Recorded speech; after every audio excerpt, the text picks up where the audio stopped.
기독교에서 우리의 믿음에서 예수 그리스도의 부활, 그 부활은 너무나 중요한 부분을 차지하고 있습니다. 부활 빼고는 말할 수 없을 정도이지요. 처음 교회가 생겼을 때 초대 교회에서는 매주 모일 때마다 예수 그리스도의 부활을 이야기했습니다. 그렇게 중요한 부활이 우리에게는 직접적으로 어떤 의미로 다가오고 있습니까? 다시 말해서 과연 부활이 여러분에게는 왜 중요합니까?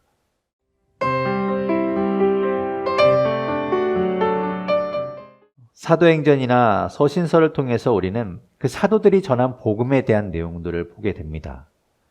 그들은 어떤 이야기를 하고 있는가? 어떤 복음을 전하고 있는가? 그들이 전한 복음은 바로 예수 그리스도였습니다. 예수 그리스도 자체가 복음입니다. 그리스도께서 이 땅에 오셔서 함께 하셨던, 이 땅에 계셨던 모든 시간과 그 일들, 그 모든 것들이 복음의 내용이지요.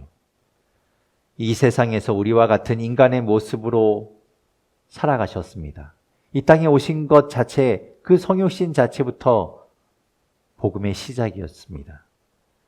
많은 것들을 행하셨고, 많은 말씀들을 하셨고, 우리에게 가르침을 주셨습니다. 우리를 대신하여 십자가에 달려 죽으셨습니다. 그리고 3일 만에 부활하시고 하늘로 올라가셔서 지금도 살아계시며 이 땅에 다시 오실 것입니다. 그 모든 것들이 바로 복음이라고 할 수 있지요. 그런데 예수 그리스도의 그 모든 것들 중에서 정말 복음을 복음되게 하는 것, 복음의 핵심을 말하라고 한다면 그것은 바로 예수 그리스도의 부활이라고 할 수 있습니다. 십자가의 죽음까지, 십자가에 달려 죽는 것까지는 비슷하게라도 흉내낼 수 있습니다. 자기가 십자가에 달려 죽으면서 나는 신이다, 나는 그리스도다 이야기할 수 있지요. 주장할 수 있습니다. 하지만 부활은, 실제로 살아나는 일은, 다시 사는 일은 어느 누구도 할 수 없고 그 어느 누구도 한 적이 없습니다. 오직 예수 그리스도만이 부활하셨습니다. 지난주에 보았던 말씀에서처럼, 오늘 본문 앞에 나오는 이야기에서처럼 많은 사람들은 예수 그리스도의 부활을 직접 보았고 그것을 경험했습니다. 그래서 그들은 자신의 평생을, 자신의 모든 것을 다 걸고 그 예수 그리스도의 부활을 전하고 선포하였습니다. 그만큼 예수 그리스도의 부활은 놀라운 사건이고, 그리고 확실하고 중요한 사건이라는 말입니다. 만약 예수 그리스도의 부활이 없다면, 그 부활이 없었다면, 예수 그리스도가 다시 살아나지 않으셨다면 복음도 복음이 아니었을 겁니다. 십자가에서 죽으신 것으로 끝이 났다면, 그래서 부활 이유가 없다면 하늘에 올라가셔서 지금도 살아계신 주님은 없는 것이고, 이 땅에 완전한 하나님의 나라를 이루기 위해 다시 오실 그 주님도 없는 셈이 되지요. 그만큼 부활은 복음에서 중요한 위치를 차지하고 있습니다. 기독교 교리에서 한 축을 담당하고 있는 것이죠. 그런데 그 복음을 듣고 예수 그리스도를 믿는다고 하는 성도들 가운데, 교회 공동체 안에 그 부활을, 죽은 사람의 다시 살아남을 없다고 말하는 사람들이 있었다고 오늘 말씀하고 있습니다. 바라기는, 우리 가운데는 그 부활을 믿지 못하고 부활을 없다고 여기는 사람들이 없기를 바랍니다. 오늘 본문 12절 말씀을 다시 한번 우리 읽어보겠습니다. 12절 같이 읽겠습니다. 시작. 그리스도께서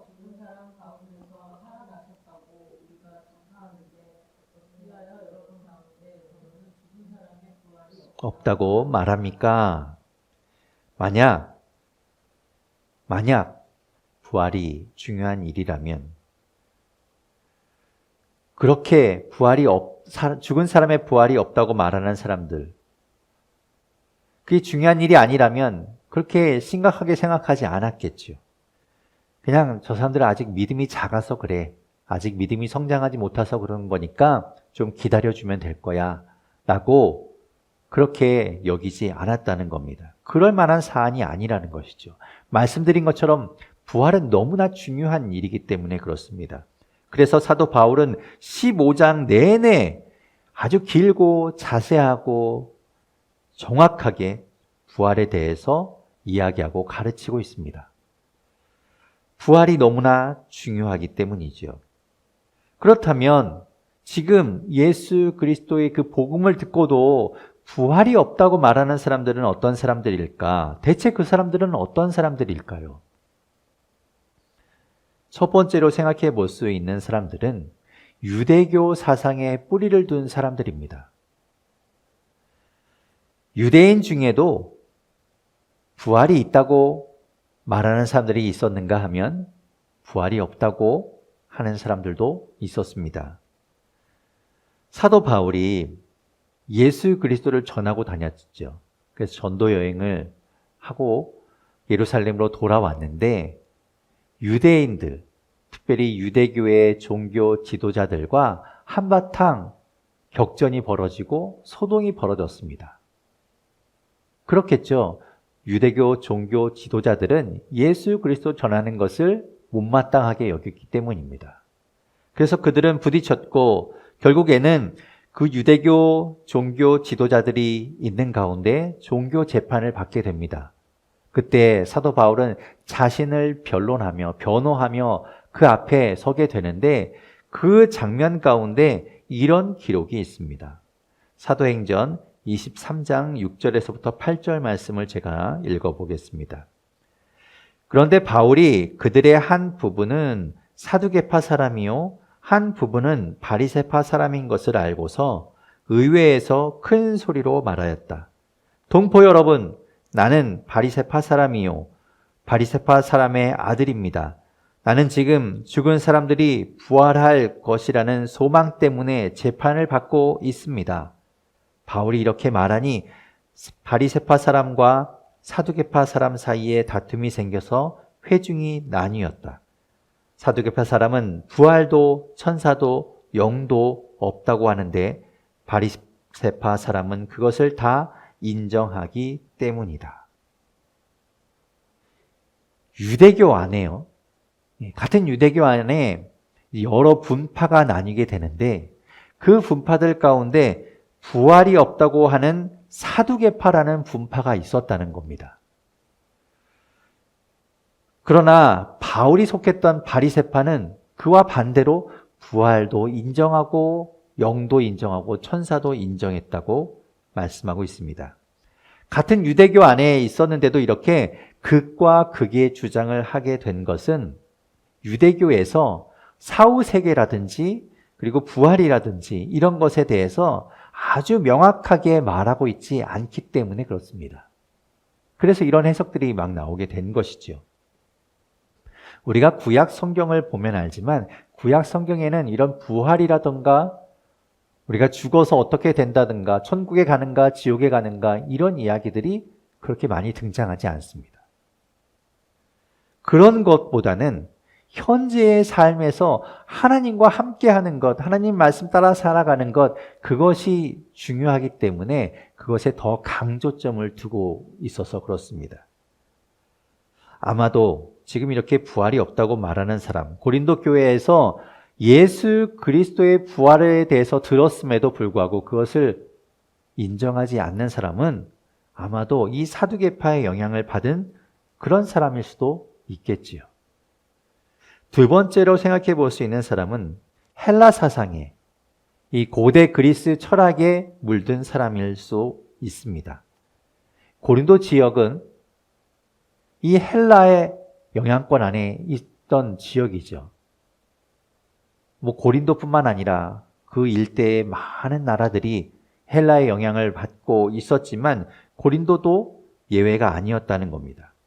헬라 사상에는 이원론이라는 것이 있습니다. 플라톤에 의해서 주장된 육체와 영혼이 따로따로 있다라는 그 생각, 그 사상에서부터 극단적으로 어디까지 발전하게 되냐면 영지주의라고 부르는 그런 사상까지 가게 됩니다.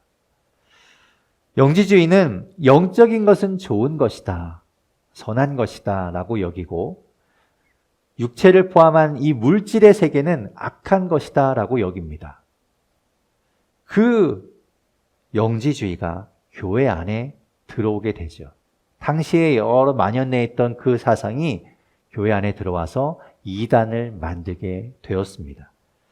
그들이 생각할 때, 그 영지주의에 물든 사람들이 생각할 때 죽음은 비로소 이 악한 육체에 갇혀있던 영혼이 자유롭게 해방되는 그런 좋은 일인데 부활을 통해서 다시 악한 육체에 선한 영혼이 깃들어진다는 것은 있을 수 없다고 말하는 것이죠.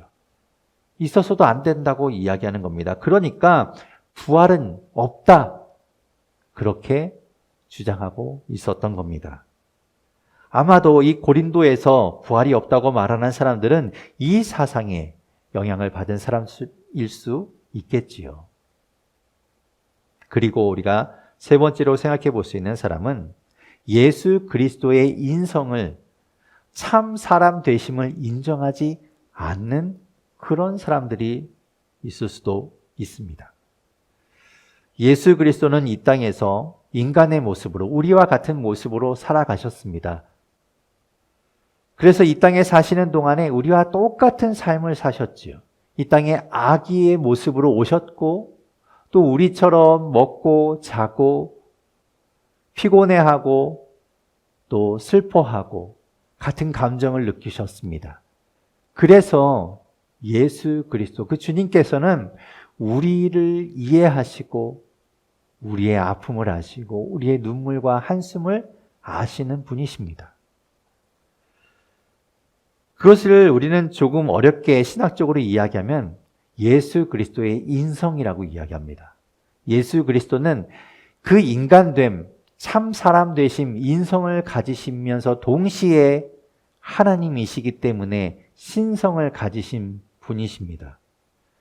예수 그리스도는 참 하나님이시고 참 사람이십니다. 그런데 그 중에 어느 한쪽만 인정하고 한쪽은 부정하면 그것 또한 이단이 됩니다. 우리는 그 모두를 다 인정하는 겁니다. 다 믿는 겁니다.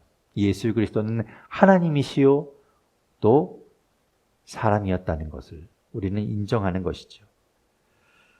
그러니까 지금 이 부활이 없다고 말하는 사람들은 예수 그리스도가 하나님의 아들이니까, 그래 신이니까 얼마든지 죽고 다시 살아나고 하는 것 이상하지 않지. 하지만 그것은 예수 그리스도 신이신 그분의 영역이고 우리는 사람이니까 그럴 수 없어. 그것은 우리와 관계없는 일이야. 이렇게 생각하고 있다는 것이죠. 예수 그리스도와 우리를 완전히 분리해서 생각하고 있는 겁니다. 그에 대해서 사도 바울은 13절부터 19절까지 6개의 가정문, 우리가 아는 것처럼 만약이라는 그 if문을 사용해서 그들의 주장을 반박하고 그 부활을 설명하고 있습니다. 그런데 그 구조를 우리가 잘 보게 되면 13절에서부터 15절까지 3번에 걸친 이 가정법의 문장을 다시 한번 16절부터 19절까지 반복해서 조금 더 부연해서 말하고 있는 것을 볼 수 있습니다. 반복해서 말한다는 것, 그것은 중요하다는 이야기고 그만큼 강조하고 있다는 말이 됩니다. 13절과 16절 한번 묶어서 생각해 보겠습니다. 13절과 16절에서 말하는 것은 죽은 사람의 부활이 없다면 예수 그리스도의 부활도 없다, 이렇게 이야기하고 있지요. 12절에서 사도 바울이 말하고 싶은 것, 사도 바울이 강조하고 있는 것은 예수 그리스도가 부활하셨기 때문에 죽은 사람의 부활도 있다, 이런 말인데 그것을 반대로 뒤집어서 죽은 사람의 부활이 없다면 예수 그리스도의 부활이 없다, 이렇게 말하고 있는 겁니다. 왜 이렇게 사도 바울이 이야기하고 있는가? 예수 그리스도가 말씀드린 것처럼 인성과 신성을 모두 가지신 분이기 때문에 그렇습니다. 하나님이시면서 동시에 사람이기 때문에 예수 그리스도가 살아나셨다면 죽은 사람도 살아나는 것이고, 죽은 사람이 살아나지 못한다면 예수 그리스도도 살아나지 못한다고 이야기하고 있는 겁니다. 예수 그리스도가 참 사람이시기 때문이죠. 예수 그리스도는 그렇게 인성을 가지신 분, 참 사람으로 우리와 같이 되셨던 분입니다. 그러므로 예수 그리스도의 부활은 곧 사람의 부활로 이어지는 겁니다. 오늘 본문을 잘 보면 부활이라는 말이 많이 등장하고 있는 걸 볼 수 있죠. 다시 살아난다는 말이 계속해서 반복됩니다. 부활, 다시 살아난다, 이것이 계속 등장하고 있습니다. 헬라어로는 두 단어가 쓰였습니다. 하나는 에게이로라는 단어이고 또 하나는 아나스타시스라는 단어입니다. 두 단어가 지금 계속 반복해서 쓰이고 있습니다. 이 두 단어는 에게이로와 아나스타시스, 이 말은 같은 의미를 가지고 있습니다. 다시 살아난다, 부활한다, 이런 의미를 가지고 있죠. 그런데 이 에게이로는 좀 동사형의 단어이고 아나스타시스는 명사형의 단어일 뿐이지 의미상으로는 거의 동일하다고 볼 수 있지요. 그래서 거의 혼용해서 사용합니다. 그런데 그 두 단어를 굳이 차이를 두고 우리가 살펴보게 된다면 이렇게 말할 수 있습니다.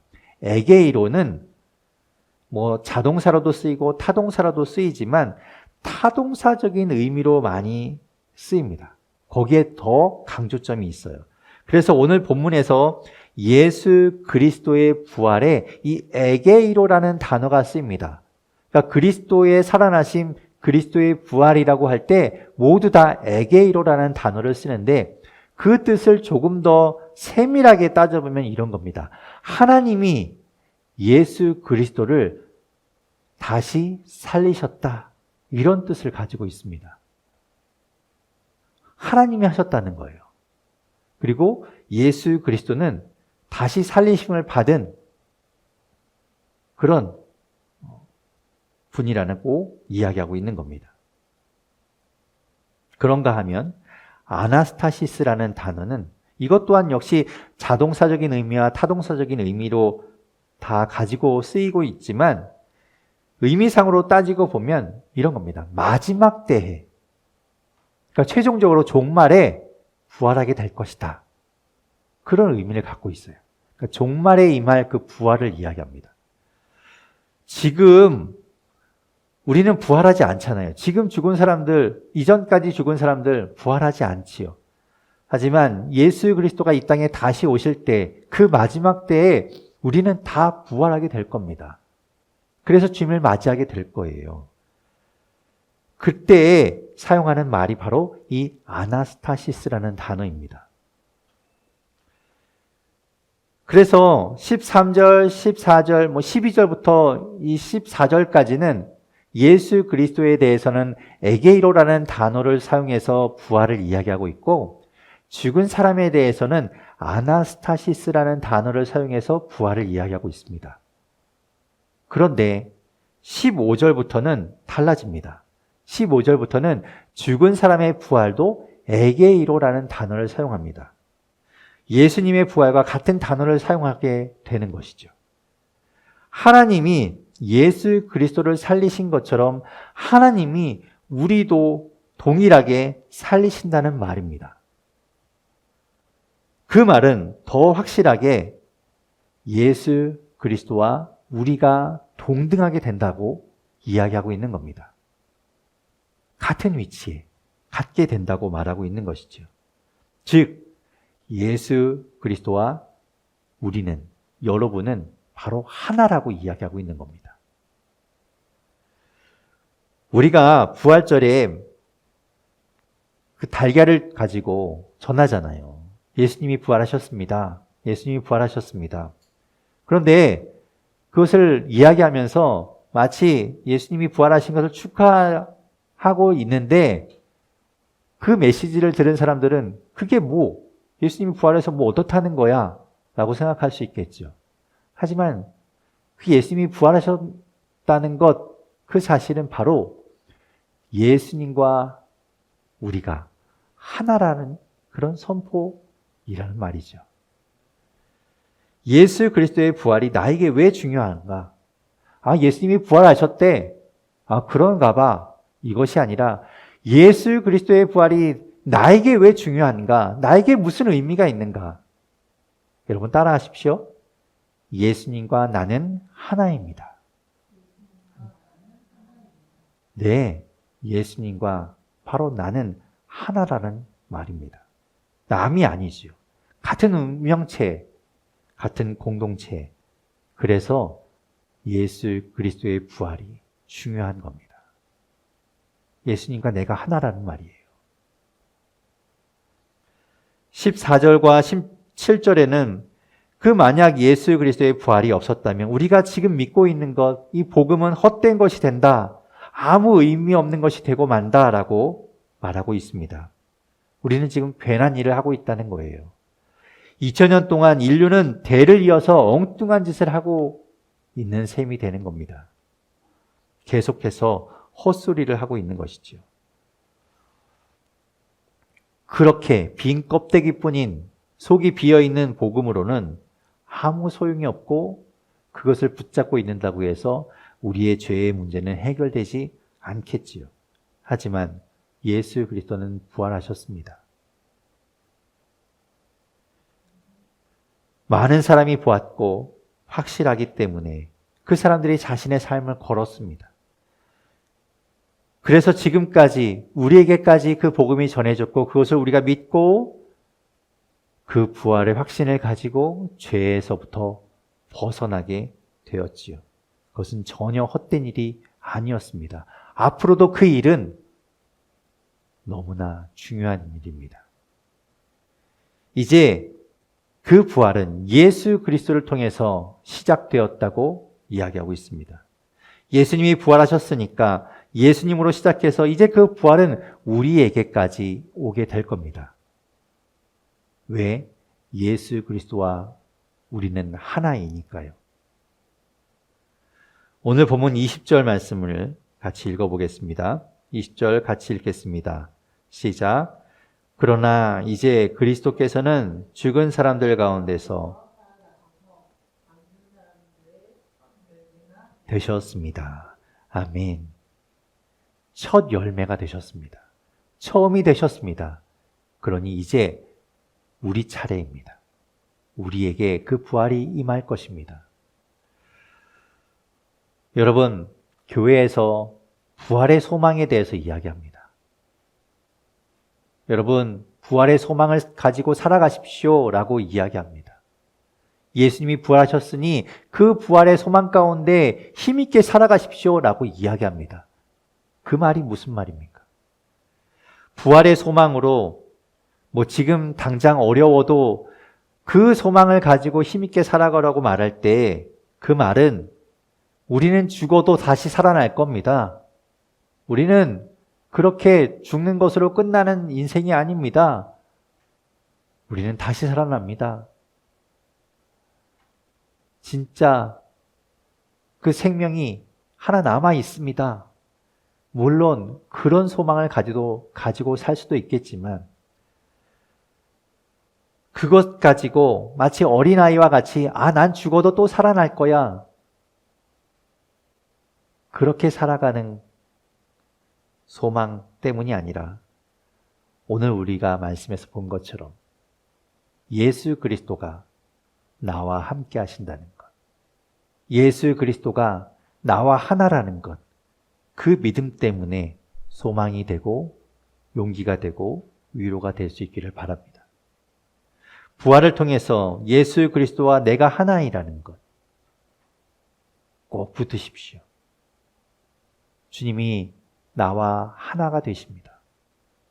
그래서 그 주님이 나와 함께 하시고 내게 위로를 주시고 내게 힘을 주시고 내게 용기를 주시고 내가 그 어떤 어려움을 만나더라도 그것을 뚫고 다시 나아갈 수 있는 그 모든 원천은 주님이 나와 함께 하시고 나와 하나라는, 결코 나와 떨어지지 않는다는 바로 그 믿음과 소망 때문이라는 거죠. 그 소망으로 살아가십시오. 그 소망으로, 그 믿음으로 힘을 내십시오. 주님이 당신과 하나입니다.